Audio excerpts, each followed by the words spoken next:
आता पाहूया लोकसभेच्या रणसंग्रामासंदर्भातल्या टॉप 9 बातम्या।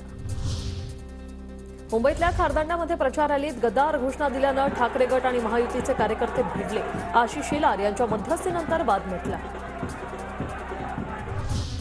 मुंबईत एका गुजराती बहुल सोसायटीत संजय दिना पाटलांच्या प्रचाराची मराठी पत्रकं वाटण्यास विरोध। ठाकरे गटाच्या कार्यकर्त्यांचा गंभीर आरोप। पोलिसांनी मध्यस्थी करून हा वाद मिटवला।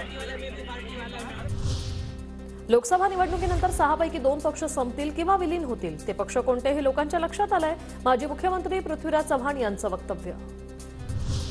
नाशिकमध्ये 800 कोटी रुपयांचा भूसंपादन घोटाळा। 800 कोटींची खैरात बिल्डरांना देण्यात आली। संजय राऊत यांचा सरकारवर हल्लाबोल। ज्या व्यक्तींना प्रचारासाठी आणलं त्याला किमान उमेदवारांचं नाव सांगा। जर प्रचारासाठी आणलेल्या व्यक्तीला उमेदवारांचं नाव माहीत नसेल तर आपल्याला आत्मपरीक्षणाची गरज। संजोग वाघेर यांचा बारणे नाटोला।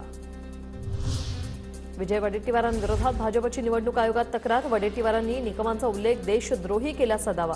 व्हिडिओ क्लिप निवडणूक आयोगात दिली। शेलारांची माहिती। विजय वडेट्टीवारांनी हेमंत करकरेंबाबत केलेल्या वक्तव्याचा निषेध म्हणून शिवसेना शिंदे गटाने आंदोलन केलंय। बाळासाहेब भवन येथे शिवसैनिकांनी जोरदार घोषणाबाजी केली। अहमदनगरमध्ये भाजप उमेदवार सुजय विखेंच्या प्रचारासाठी उद्या मोदींची जाहीर सभा। अहमदनगरमधील मोदींची ही 4थी सभा।